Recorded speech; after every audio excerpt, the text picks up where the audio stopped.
Hello, everyone. My name is Mirna, and on behalf of the Mindalia TV team, we want to welcome you to Mindalia live streaming, where thousands of people around the world gather to see the lectures and interviews organized by Mindalia TV.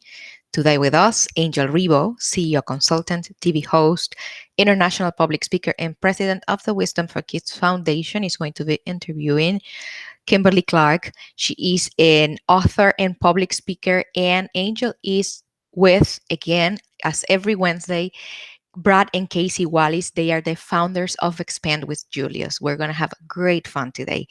But before starting, we want to remind you that Mindalia is a nonprofit organization. Our mission is to share information that can help raise the level of consciousness around the world, and you can help us. How? Subscribing to our channel, leaving us a positive comment on this video, or sharing it with someone that you know that is going to benefit from the great content that we're going to be developing here today. Also, while we are live streaming, like right now, we have the active chat, the screen that you're going to be seeing here on my side. Through there, you can enter your questions, interact with us. We please ask you to follow the format, word question in caps, and the actual question in relationship with the conference that we're going to be having here today. Last but not least, Mindalia is broadcasting from Monday to Friday in Portuguese through Mindalia Televisao, in Spanish through Mindalia Televisión, and English Mindalia TV English. As you already know, we want to invite you to visit our different platforms, find out what is it that we are sharing there, information as beautiful and as interesting as what you see daily on Mindalia TV.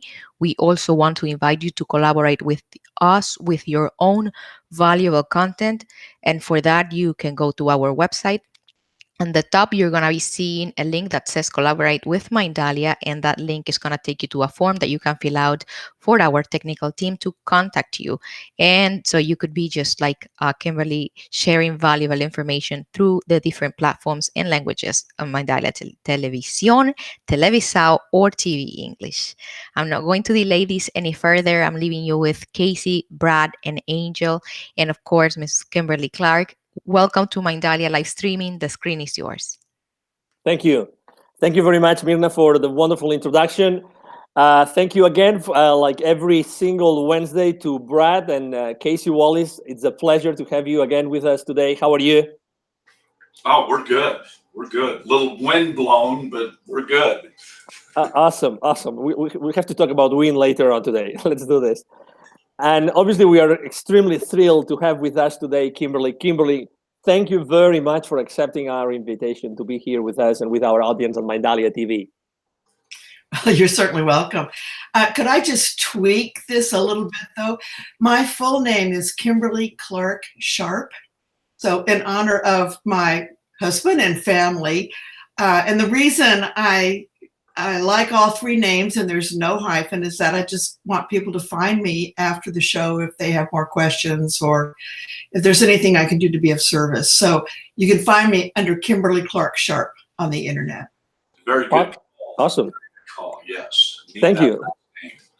Absolutely. Thank you. Yeah, thank you very much. Actually, it's just by coincidence. I mean, I'm originally from Spain, and many Latin American countries, we have two last names, and it's a very interesting reason why we keep those two. But that's the conversation for another time. So, yeah, but anyway, feminine identity, yeah. But you can call me Kim. Let's just make it one syllable, so much easier. Yes. Outstanding. So Kim, let's start from, because we think that you have had very powerful experiences in your life. What stands out in your life that you would like to share with us today to start with? Oh, well, there's God. But when I say God, though, I mean more than three little letters in English. I mean love and more love and light and all of that. So any occasion I've had to interact with what I call God is a highlight. And happily, that happens every day throughout the day. So I just get to be in tune, which is nice. But what really accelerated this appreciation of the divine and humanity, for that matter, is I had a near-death experience. It was not called a near-death experience at the time. 1970, Johnson County, Kansas. Give a shout out to my home. Although I live in Seattle and have lived here for decades, but that's where I'm from. I was with my dad at the Department of Motor Vehicles and was in perfect health. I was in college, pretty young. We were leaving the building and I collapsed into and through his arms. So not a good thing for anyone to do. And I have to tell you my dad's perspective, actually, because I have a different memory. But physically what happened is that when I fell through his arms, I also fell through a door and onto a sidewalk. A uniformed nurse was passing by. She ran over to see if she could help and couldn't discern a pulse or any breath. So 2 calls were made to the hospital with an ambulance that was closest and to the Department of Volunteer Firefighters. They arrived first. They had a brand new piece of portable ventilation equipment because they decided, they, again, being the firefighters who arrived, that indeed I wasn't breathing. They slapped a portable respirator over my mouth. But this was, again, a new respirator, and it had 2 functions. One, to, of course, ventilate, which is what you want if you're that close to death. And the other is to vacuum. So sometimes first responders need to get something out of the way. Food, that's why we tell our kids, don't run with candy. It was on vacuum mode, but there was nothing obstructing my airway. So basically it just sucked the life out of me. I just hate to be so blunt, but they knew immediately what had happened. They worked hard to restore me. Efforts failed. Someone my dad always called the Good Samaritan came out of what was now a big crowd because, I mean, you know, girl dead on sidewalk. So he tried what we call citizen CPR, and that didn't work. And my dad's memory ends there. But, you know, I hate to give away the end of a good book, but she lived. But shh. So that's the physical perspective. The spiritual perspective is what I, and now words get goofy because on what we call the other side, there isn't language, English, Portuguese, Spanish, or anything else you can throw at whatever is around us all the time. So what I'm about to describe to you is actually in metaphors. Near-death experiencers have a tendency to speak in metaphors because there is no language. A near-death experience is ineffable. Literally, there are no words. It just doesn't happen. So with that, I'll try to use words. I remember a woman's voice to my left saying, "I'm not getting a pulse. I'm not getting a pulse." And I turned to her in my reality and said, "Of course you're getting a pulse, otherwise I wouldn't be speaking." Well, she couldn't hear me. No one could hear me because I actually wasn't using a voice, but I felt like it. So I don't know if I got into like a near-death snit or what, but I decided, okay, if you're going to ignore me, I'm out of here. And immediately found myself in my next location, which was an area of very warm, lovely grayish fog.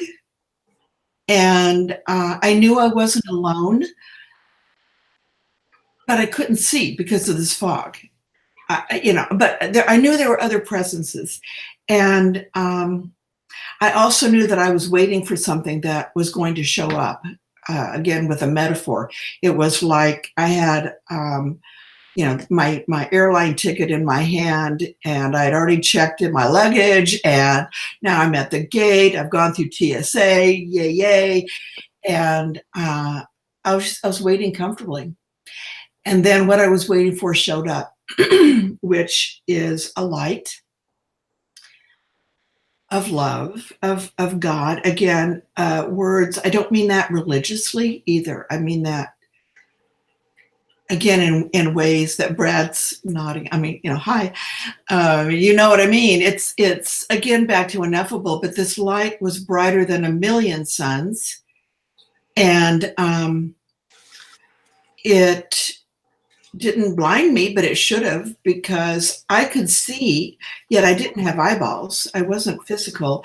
And this light spread up and all around me endlessly. And I had the awareness at that time, it was pretty profound awareness, to perceive that I was beholding eternity and that there is no beginning or end. It just went on literally forever. And all directions I could turn as if I were physical. The layering of the light on top of itself, again, I cannot describe this in words, but I perceived was dimensions, and that there are also countless dimensions. It's a complicated scene. There are good reasons to live and be on Earth, by the way. What you don't get in this dimension is, like food and, it's good solid hugs and a handshake, but it was fantastic. And I sit in the presence of this light, homey home. And home is where I was. I felt like I was back to where I started, I guess. And I was so happy. It was ecstatic. I again, don't have words. It was just heaven, I thought. But then I was told that I had to go back. And that was nonsense. So I'm here to tell you, you can argue with God. God may win, but we can argue on a spiritual playground. God will win. On a physical, earthly playground, we do have free will. But I was sent back, and I'd like to think that it was a big mistake because I didn't want any of it. I was back, and I should add that at the Department of Motor Vehicles, I had not passed any exam. And one of the exams was parallel parking, and I couldn't get the dang car within 3 feet of the curb. So I had to come back for more, and it was ridiculous. So I'm now sent back to my body, and I missed my body by the same amount of feet, about 3 feet. I'm just going, well, so here I've had the most incredible spiritual experience, and all I can think of is a joke, and that's that I can't even park myself. So I could see again. My eyeballs, though, physically were in a body that I really didn't identify with. The me that was me was not in the physical yet. The true me, what I identify as Kim. And I saw a man that I didn't recognize bend over me, and as soon as his mouth touched my mouth, I went back into my body through him. Well, that was the Good Samaritan. And going through him, I knew pretty much everything about the guy in terms of how he felt, and what he felt was compassion. And I had just been with the greatest love of all. And of course, I was going to gravitate to it in another form. And compassion is a very powerful form of love. So it was like a lighthouse for me while I was at sea. And so that's how I got back in my body. I think it was a combination of the physical touch and whatever else was going on, I guess. I can't describe it. But anyway, I was back in my body, and I hated it. I did not like it. It was cold. By the way, when I was finally admitted to the hospital, my admitting body temperature was 86, which is a nice summer day on the outside, but on the inside, that's cold. I mean, our body temperatures need to be much higher. So it was dank and dark and cold, and I was miserable. And I called out again for that which does not have a name. And God showed up again, which, yay. So I begged to please be with God, to go to heaven. And to my right opened up like a portal or a window or something. And I saw, I guess, my heaven at that time. It was a beautiful scene of colors of an intensity that I have not experienced on Earth. And again, love, and I could discern everything. There was grass, and it was all nature, though, grass and some trees in the distance, actually a little white fence at one point. It looked like Kentucky. Now, skeptics say about near-death experiencers, oh, you get what you expect. Well, I have yet to visit the state of Kentucky. I was not expecting that to be like my heaven, but I guess that's what it was. I wanted to be there. Then God said, in a way that is not English, again, I'm compressing vast amounts of stuff into a pretty short show here, but I was told that I could go through that window, but that was my border. Once I went through, there's no coming back. So it's like, okay, yay, bye. But then there was a flash on my left, and inside of this was a vision, something I could see, and it was a place. And I was told that if I chose to live, this is where I would live my life. I called it where mountains met water. Now, I was in Kansas, which it did not have the water and mountains that I was perceiving. So, but it didn't mean anything to me. So I went to go back into my heaven.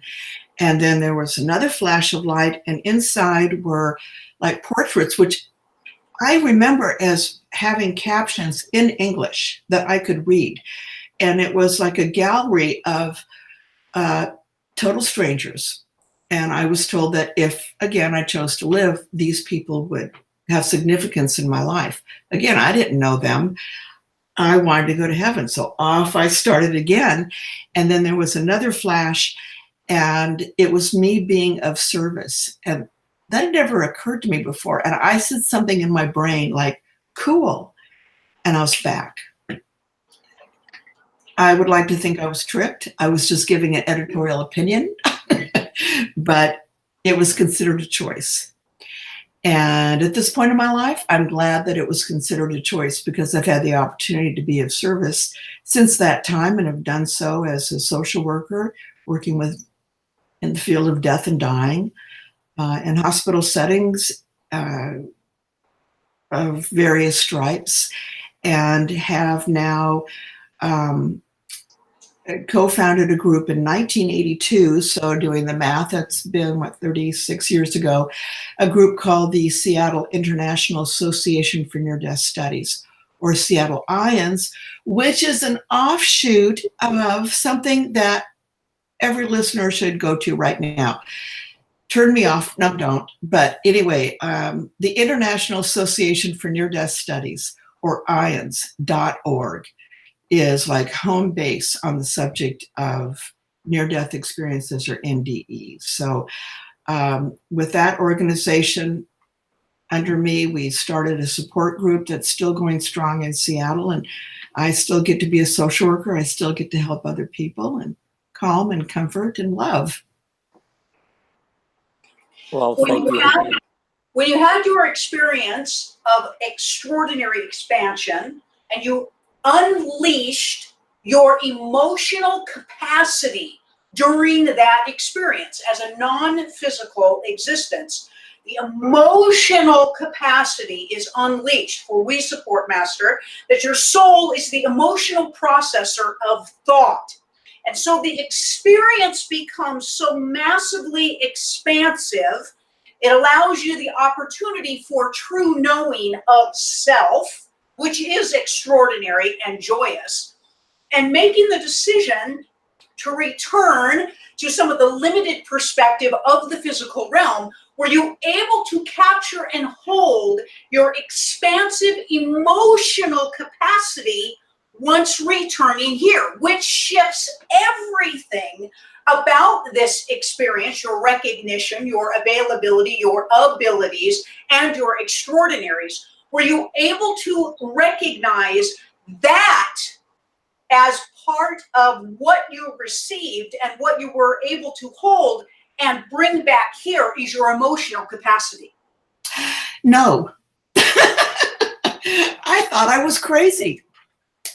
I had no point of reference. Something, again, ineffable happened. I did survive. I had You talk about expansion. Oh my gosh. So you've reminded me of something. I felt out of body that I was bigger than my physical body. And my metaphor for that, I mean, I've had kids. And so there's a lot of cartoon watching, raising a family. And our daughter, Rebecca, loved Disney, mainly because I made her love Disney, I guess. But anyway, that's another story. She would watch a movie called Aladdin, the Disney animation. And so I quote Aladdin to describe that expansiveness that you're speaking of and what it's like to go back into the physical. So this isn't about the emotionality yet, but I did feel when I came back totally scooched into a smaller space. So the metaphor with Aladdin is Aladdin says to the genie, once the genie's out of the body, there we go, out of the bottle. I feel like a bottle, though, in human form. But Aladdin asks the genie, what is it like to be a genie? And the genie says, what is it like to be a genie? Why, all the powers of the universe. Itty bitty living space. So that's what it feels like physically in that expansiveness. The emotionality that you're talking about for me, and I'm only speaking for myself, of course, came with integration of the experience, which took years. Mm-hmm. And in those years, I, became a social worker, became licensed and able to diagnose myself, never a good idea, as nuts. And then just to bring that home, I worked in a very large trauma center. And I walked into the emergency room one day, and there was a woman that looked a lot like me, looking very miserable, sitting on a gurney in 2-point restraints, which is wrist. And I just made an offhand question because, she was so young. I said, what's up with her? And, oh, she feels like she's been going in and out of her body, and we're sending her up to the 5th floor, which was psychiatric lockup. Well, I got that message that I will tell no one this, and it just drove it down. So I referred to it, the experience, as when I died again. But words did come. A fellow by the name of Dr. Raymond Moody wrote a book called Life After Life. And that put words, when it came to my attention, near-death experience. And then what really sealed the deal is when I interviewed someone who had had a near-death experience. And that was in 1977. And that's when, again, everything got integrated.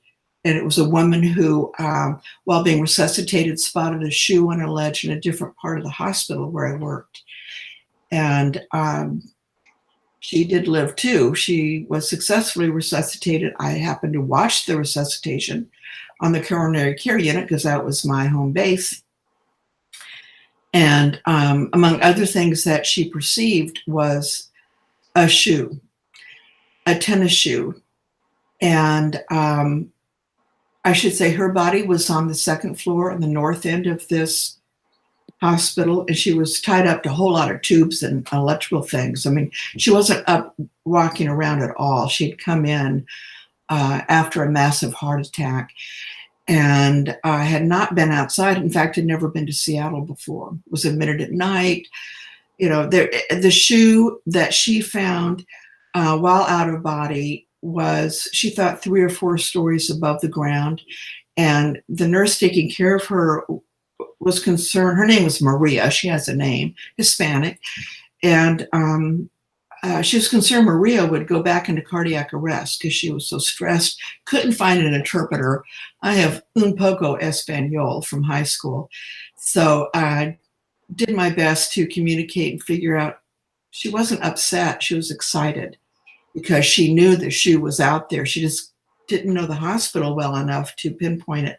So I went outside looking around for it, didn't see any shoe, and then I thought, dang, I'm going to have to go in and look. And I say dang because I was getting nervous because I had not dealt with my own near-death experience.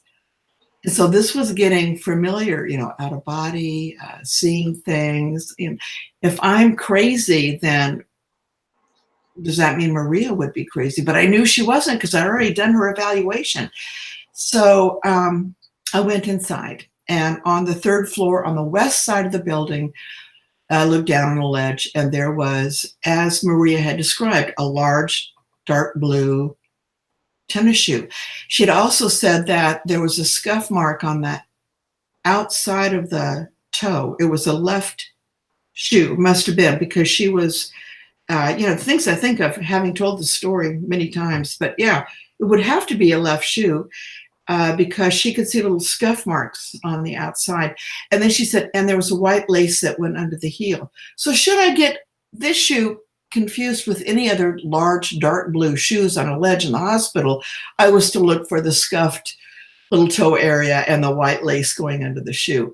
I could see the white lace. I couldn't see the scuffed area from my perspective because I was looking down. But I looked up, and this facility is called Harborview Medical Center because there is a view of the harbor.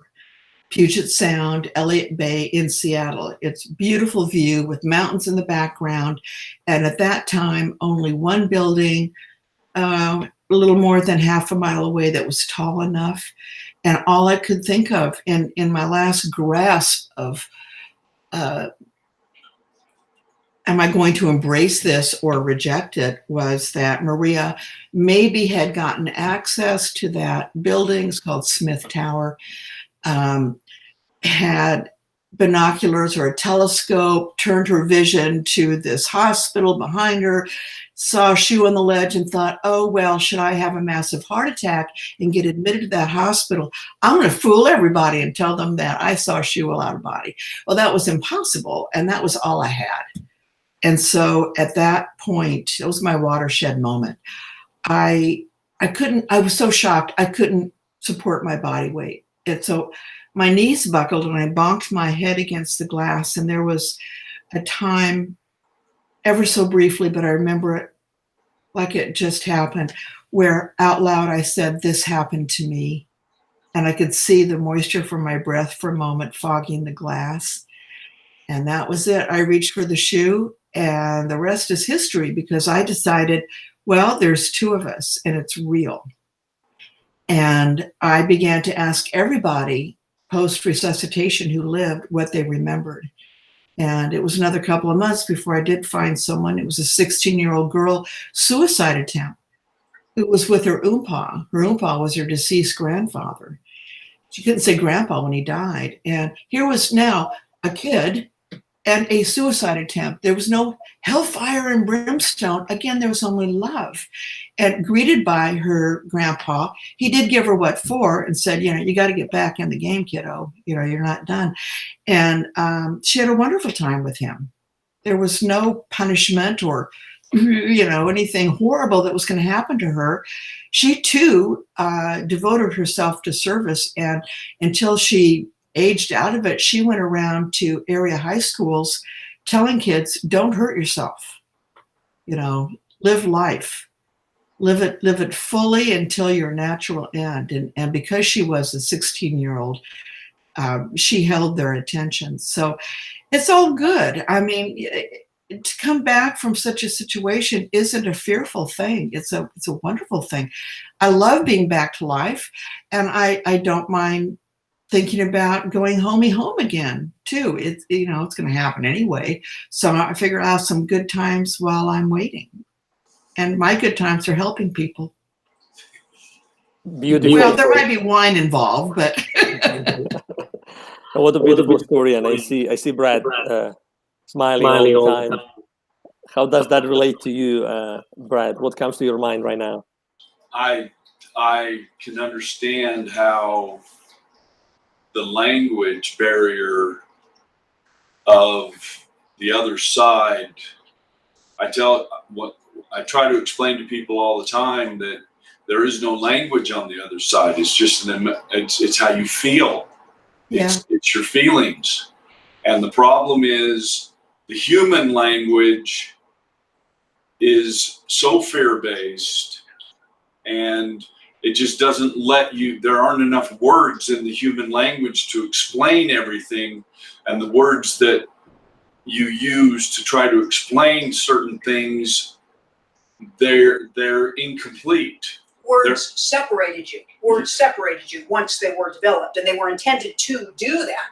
But as in her description, so many of you require multiple out-of-body experiences before you fully accept the extraordinary abilities that you have to access your knowing, It is very challenging for human beings to access their knowing with the cloak of the costume on. That is the pain and the suffering and the discomfort and the sadness, the depression, the need to get the hell or heaven out of here, okay?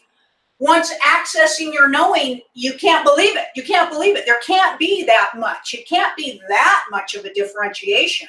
And so then some come back with some disdain, some disappointment, some feeling that the trickery has happened, because it can't be that extraordinary unless it is, and you access that all the time. But for you, how many near-death experiences in this physical life? 4 just in this physical life. So, but that, as she was explaining the dimensional layers, which is fabulous. That is a fabulous explanation, because that's exactly what it is. It's the layering effect of all of the dimensions that surround us. And we always try to tell people there's more going on in all this empty space that's around you than you are even aware of. And to be able to see that and feel that. Feel it. Feel it. Is just unbelievable. Because truth is the way something feels. It is not a written text. It is not a description. It is not a rule. It is not something you are told that is true.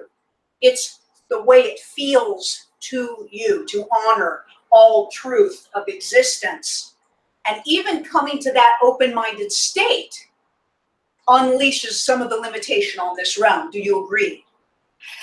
Absolutely.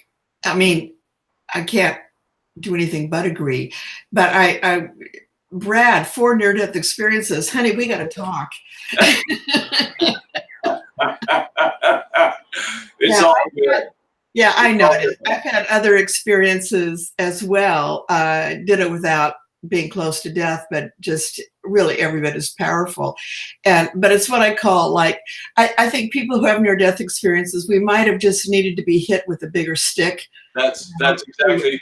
Get to that level of awareness. And it's just how we learn sometimes is being pulled out and shaken, if you will, and shown mainly how much we're loved, though. I just want to get back to that. That's not to discount. In fact, I actually, in the presence of light, asked some good questions. And again, not in English, so I'm not going to do it justice. But one of them was, what about pain and suffering? And there was another part of me that was going, well, that was a big question. I mean, where did I get the wisdom to even ask this? Because I was not used to thinking outside of, what I was going to wear. And what I was told basically is, again, this is Kim talk, not God speak, but what I believe I was told was that, sadly, suffering is a way to remind us where home is, and that's not to discount people who suffer. Suffering is terrible. Pain is terrible, but it does get us back to God many times. It's when we pray, and I use prayer to communicate with God, but even if I'm not praying, God's still there around all of us. And again, I'm not speaking of some white bearded guy sitting on a throne. I'm talking about feeling again. And the feeling of God is love. And, for me and for others, it's in the form of light, but it can be in the form of anything. A grandpa. It doesn't matter. Did you find talking about love. Did you find a totally new perspective at a very young age about the concept of love when you came back, or did it take you a little bit of time to evaluate everything that was going on in your life and to finally come to a realization, even though you knew how it felt, there aren't words in the human language to completely describe the feeling, that emotional feeling. And so it takes time as a human to develop that in all that you do. And I find that with so many near-death experiencers, that love, the word love, is such a profound word that is used, but it really doesn't do the word itself justice. Do you agree with that? Absolutely. Absolutely. Yeah, there was recently an international conference on the subject that IONS, again at ions.org, had in Seattle. Seattle IONS hosted it. There were hundreds of people there who had had near-death experiences or spiritual transformative experiences. And the takeaway after days of that energy in one place, I wish you had been there, because it was back to the feeling of love. I mean, it became a hug fest. And, I used to be a hippie. By the way, after my near-death experience, it was that culture that I resonated to, because back then, again, it was 1970, it was, peace out and love. And it was groovy, man. And so that worked for me. I was in the right place at the right time. But I knew something was different within me. Did I identify it as more loving? Not immediately. Immediately, everything was just juxtapositioned in my life. Everything felt small to me. I felt contained within my body, contained within my family, contained within my geological situation in Kansas. I had to go and find where mountains met water, which was Seattle. But the journey to get there was fun and interesting, and that's when invisibilities began to make their presence known to me. So it wasn't just, oh my goodness, I seem to love everybody now, but it was, and where did y'all come from? Because, sorry, my cell phone happens to be sitting right here. I since then have been able to perceive dead people, for lack of a better word, but I'm not a medium. It's just when it happens, I don't pursue it. I see what we call angels or guides. Again, I don't pursue it, but when it happens, and it happens. Even scary stuff that I call flies at the picnic. That Flies at the picnic. Get our way. Great comment.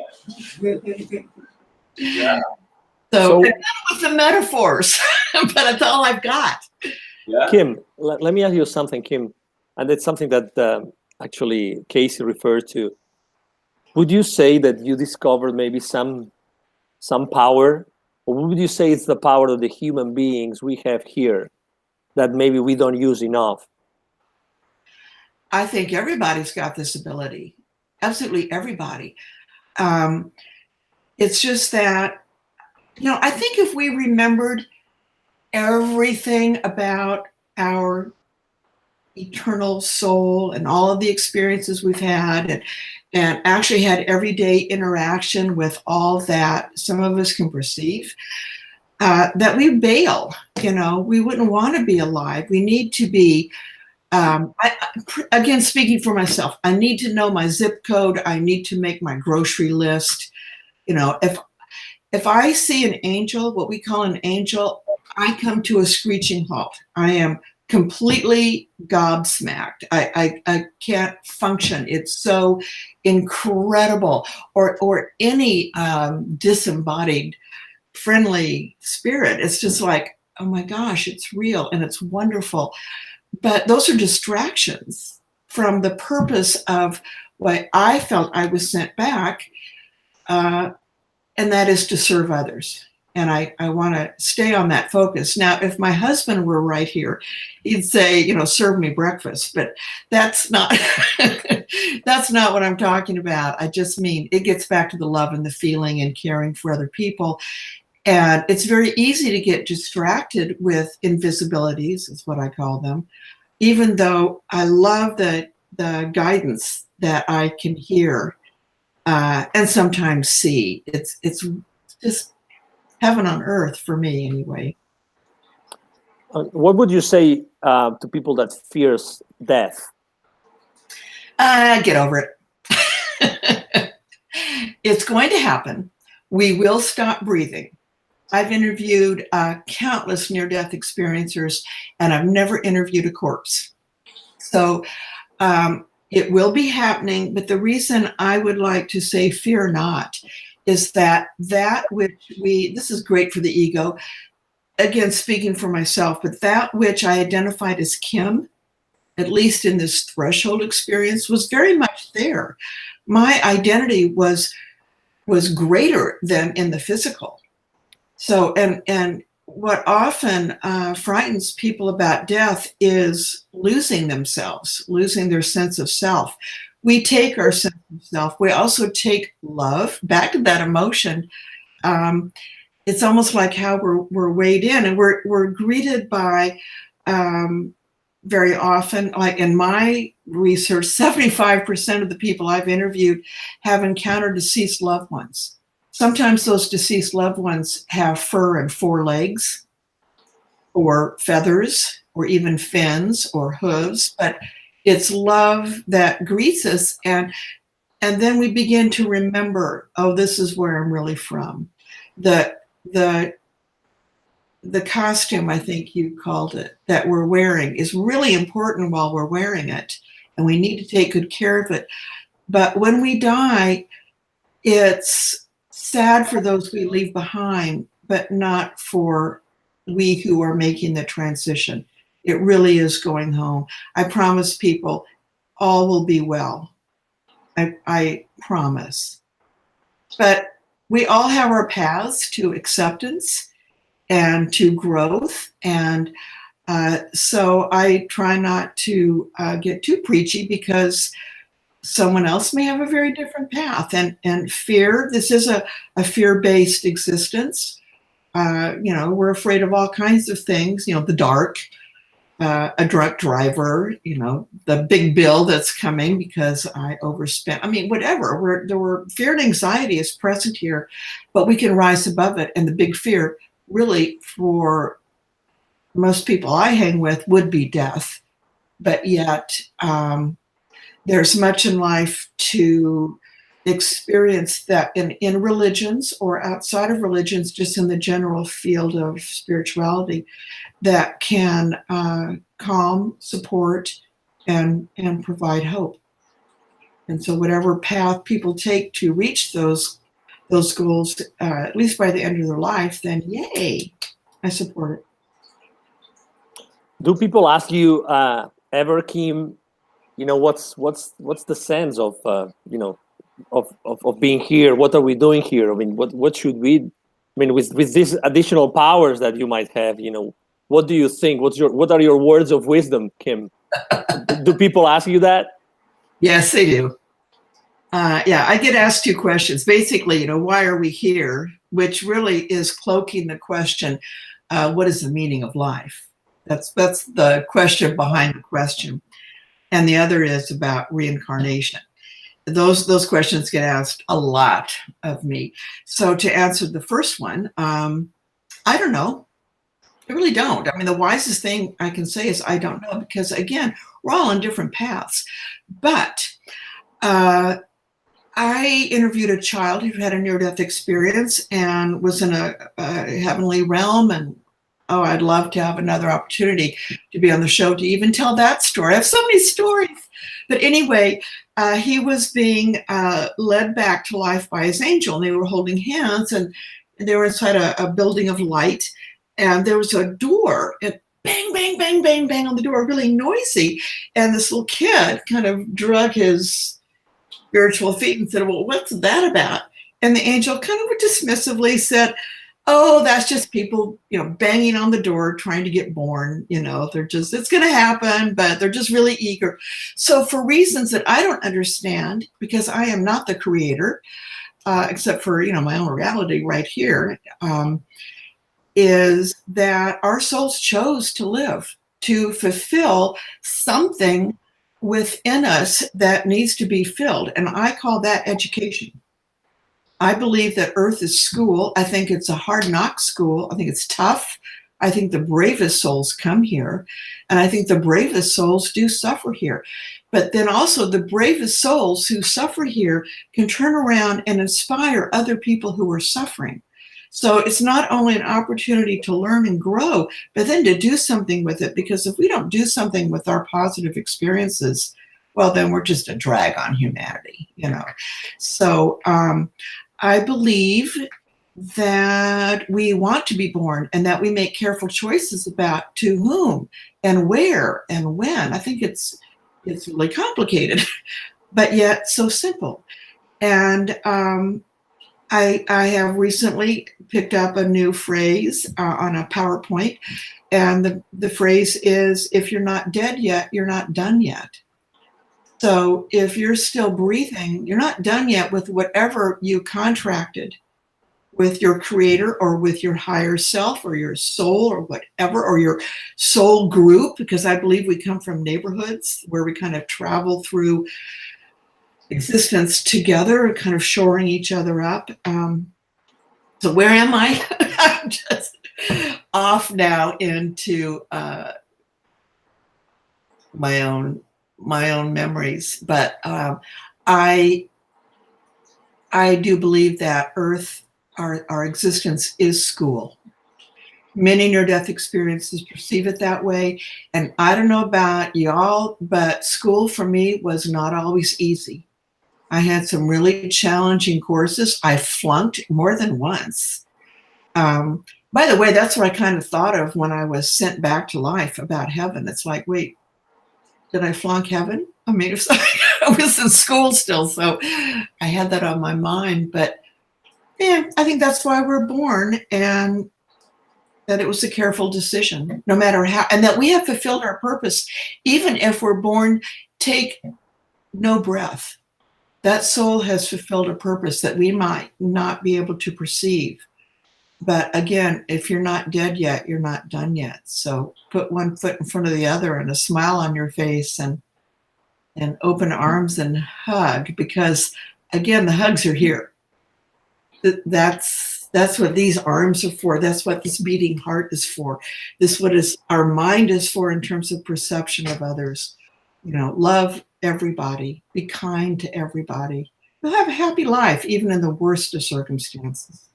And again, if you think about the people who inspire us, they have suffered, and they have chosen as souls to come here and have that suffering in order, again, to help other people get through their tough times. Did that answer your question? Oh, yeah. You mentioned that you get two questions. I don't know if you also answered the reincarnation question, or this is something. Oh, yeah, I get asked that a lot. I don't know. I'm so busy focusing on my life. I really don't think about what might happen in the future, what has happened in the past. But I do have a joke. And when people say, well, do you believe in reincarnation? I say, not in this lifetime, which opens the door to, well, it gets me out of the question. I mean, in this lifetime, I'm a Lutheran. I just focus on what's immediately in front of me. But I have yet to meet a near-death experiencer who didn't believe that there was something more than this life. It may not be like on Earth or in human form. We don't know. But again, it gets back to our souls are eternal. And it doesn't matter to me right now if I've lived other lives or I'm going to live other lives. I want to enjoy this one. And that's what I intend to do. so that if there is reincarnation, I can look back and go, oh, yay, not a bad job, Kim. What would you say, Kim, that is that one thing we as human beings need help with? Oh, you're asking this a day after midterms.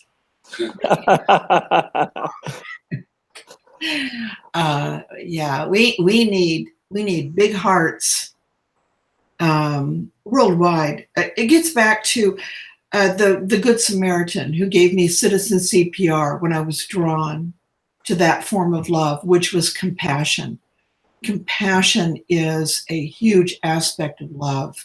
And what the world needs now is love, sweet love, is true. And compassion, again, I'm a social worker, so I'm biased. You know, I really enjoy getting to know people and not fearing them.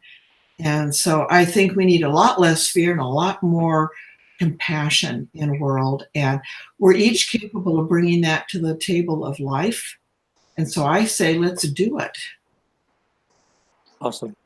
We're really close to the end of our conversation. Brad, Casey, you would like to make a remark or ask something else? In all honor of all experiences everywhere, we accept your truth, Master, and we sit in deep gratitude of your perspective, knowing that all perspectives are some expansive, some limited.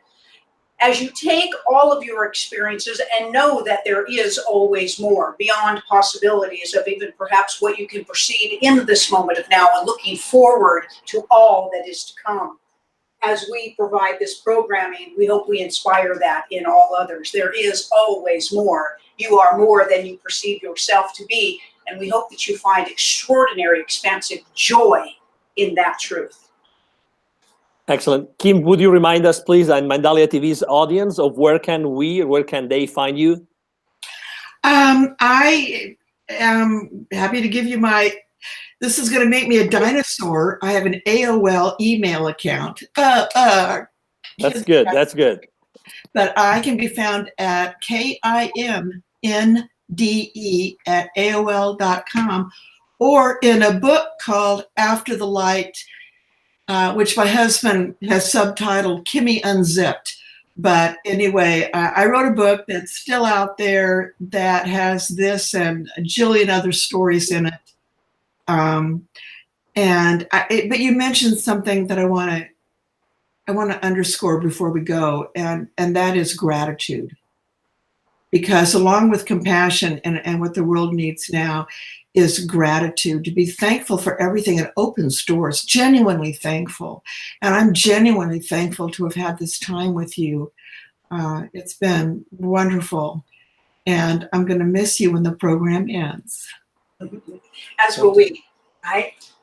Thanks so much, Kim, for being with us. Absolutely. Could you please, Brad and Casey and Julius, would you mind reminding our audience, where can we find you, please? expandwithjulius.com.